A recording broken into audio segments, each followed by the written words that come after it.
Masayang araw, Pilipinas! Nagkita-kita na naman kaming tropang nanay. Anong topic natin ngayon? Ano na lang mapag-usapan mamaya? Pero, siyempre, mas masaya kung may kasamang kape. Ay, oo, tama. Siyempre, Saan pa ba? saan pa ba? Lalayo pa ba tayo? Sa First coffee! The best! Tara na!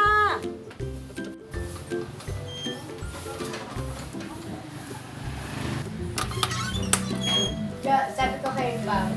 Ah. Naman. Natawag na lang ako ulit. Hello? Nawala yung tinip ko dito. Ingat. 1,000 pa Eh, hindi pa lang nilulog ko. nag-order. Masipig na. Isang hot na Spanish lemonade. 25%. 5%. Ito ba? Hot or ice cold? Ano? Ano order mo? Yung tubig. Hot or cold? Gold. Basta kape na may gatas. Spanish latte po. Spanish latte. 25% po. 10% lang sugar or 50? 50. Wow, gusto na Wow, sugar. sweet! Sweetness! Siyempre. Serve na lang. May additional na po. Sweet ka na rin? Oo. Kailangan. Serve na lang namin.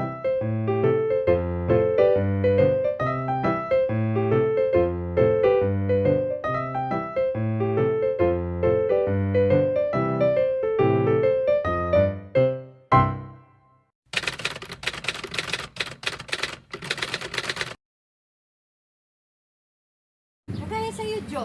Oo. Yung nangyari sa ano mo? Sa akin. Sa gallstone. Oo, yung sa gallstone ko.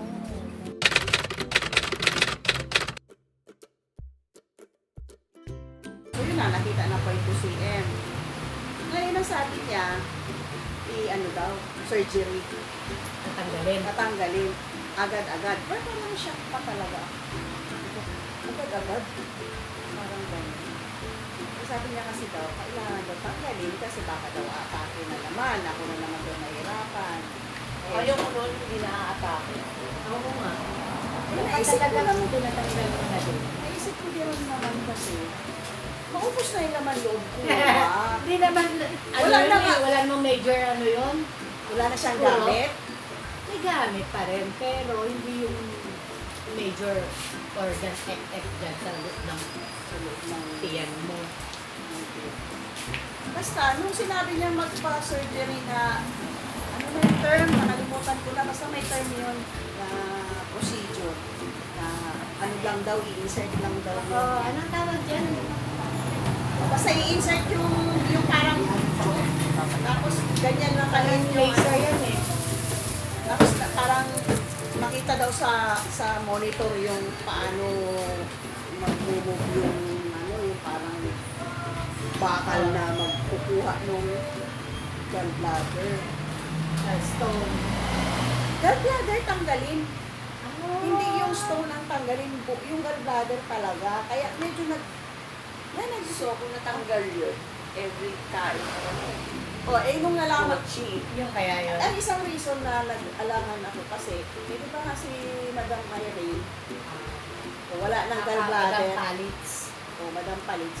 Di ba may takbo ng CR, Yun din na narinig ko sa iba. Di ba? Pagkakain niya, takbo ng CR kahit saan.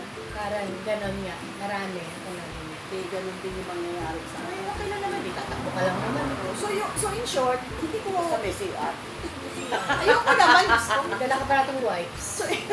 So in short, hindi ko muna inano yung doktor na yon sa malaking hospital. Hindi ko na sabihin kung saan. Anong hospital yun. Basta malaki siyang hospital na... Sa Parañaque?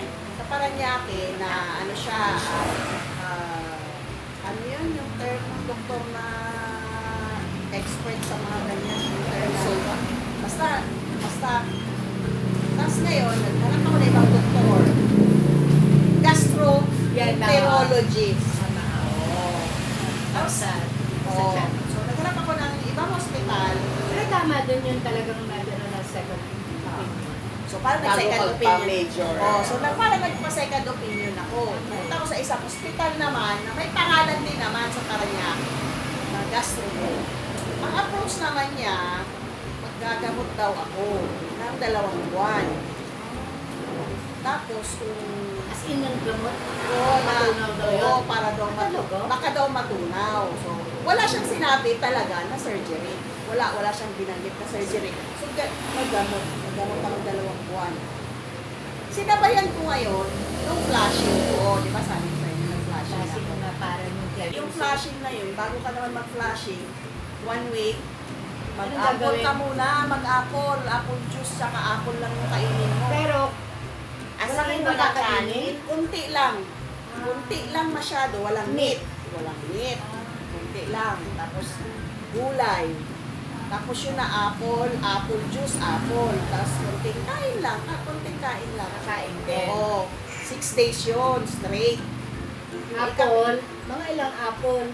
Apple na fresh yan or Oo, juice? apple. Ano, parang ang nauubos ko sa isang araw, parang 4 na malalaki. Tapos, May sabi ng Bakit ang doktor, Apple. apple a day. Eh, ibig sabihin, isa lang. Kaya nga. apples a day. Apples a day. It's the apat doctor. na apple, tapos yung juice, apple juice. Yun lang every day. Kasi For sa 6 6 days yun. Pang 7 araw, doon ka na iinom nung pang flashing. Yun yung Son. Epsom salt. Ilagay mo yung Epsom sa olive oil. Gano'n ka lasa? Gano'n ka dami? Tapos, mayroong squeeze mo ng Son, lemon. salt. Ibig sabihin, salt yan. Maalat. Mapaklak na hindi Pero naintindihan. hindi Parang maalat na mapakla. Hindi ko ma-explain. So, yung 3/4 cup, 3/4 cup ng olive oil, lagyan mo ng 2 tablespoon na Epsom salt. Ang hirap inumin nun ah. Sinabi mo pa. Mix mo Oil, yun. di ba? Tapos, May lemon? Squeeze mo ng lemon. Mga Para ilan? Parang hindi mo maamoy yung maantang. Kalahating lemon ang inano. Para lang pang Kaya nilagyan ng lemon. Oo. Tapos isahang 10 o'clock ng gabi. Isahang inom. Yun So, lang. isang beses lang yan, ah. Isang beses ko pa lang naman siya ginawa. I mean, isang beses mo lang iinumin yung yun. Ka 6 day daw. Oo, ika-6 day. Ika-7. 6 days na apple ka tsaka apple juice. Ika-7, yun na yung yung olive oil na may Epsom salt na may... Sa gabi yan. Oo, alas 10 ng gabi. Ng na may lemon. Pero, before ng 10 ng gabi, bago mo inumin yung 3/4, uminom pa ako ng 2 kutsara ng Epsom. Alas 6. Nung gabi. Oo, bago mag alas 10. At yung purong Epsom salt. Oo. Hindi inom, kinain. Oo. Kaya, Kinain ko. Sinabi na gano'n. maalat. May nagsaha? Maalat. Oo. Diyos ko, hindi ko Paano ma-explain. mo nalunok? Basta, pinasok ko sa Ano pinatulak? tubig. Ba't di mo na lang pinanaw sa tubig? Hindi ko naisip eh. Hindi, kasi ang sabi, Parang hirap hindi kasi ang sabi niya, kumain ka ng 2 kutsaritang Epsom salt sa alas 6, bago ka iinom nung alas 10. So ginawa ko, syempre masunurin. So kinain ko. Madali namang Oh my matunaw. goodness. Natunaw agad sa bibig. Hindi, tagal, kaya uminom ako ng tubig. Oh, so pagkatapos noon, yun na yung Pero alas 10. pwede rin daw ihalo muna sa tubig na lang ng konti. Oo. Yan. Ewan ko dun sa nabasa ko, basta sinunod ko lang siya talaga. So yun na, alas 10, ininom ko na yung 3/4 cup, tsaka may Epsom, tsaka may Yaki. Yaki, grabe, hindi ko ma-explain talaga, as in talaga.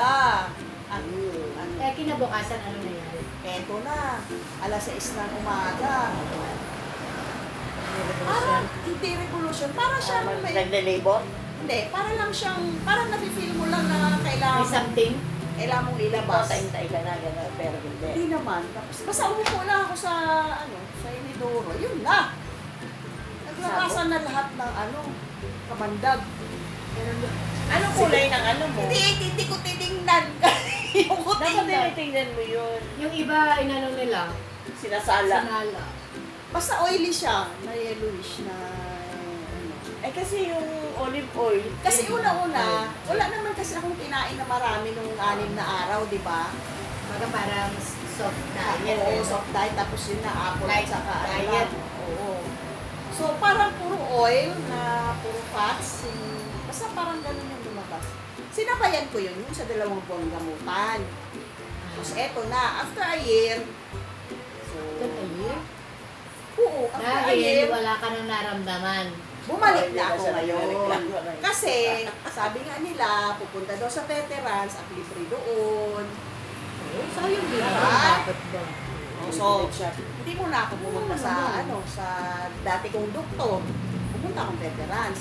Yun na, nagpa-ultrasound. Sabi. Aba ay negative na, wala na nga yung bato. Sabi, wala problema yung... Sabi doon sa ultrasound, sa result, walang problema ang ating laman doon. Ibig sabihin, talaga effective yung cleansing na yun, flashing na yun. Pwede rin siguro dapat from yung time to time ba na nagpa-flashing pala tayo, no? Pero alam mo, Kahit alam natin wala tayong bato, no? pero ano, sa totoo lang, nung nag-flashing ako, parang linis-linis lang dito sa akin. Saka pumayat ka nun. Sobra. At saka linis. Ngayon naman lumobo naman siya.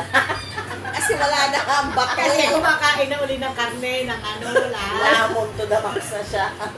Kasi nga, wala na yung bato ni Ding. So, hindi ko masasabi kung dahil doon sa flashing na wala yung bato. Pero feeling ko, based sa experience ko, nakatulong talaga yung flashing. So, mga katropang nanay, that's all folks.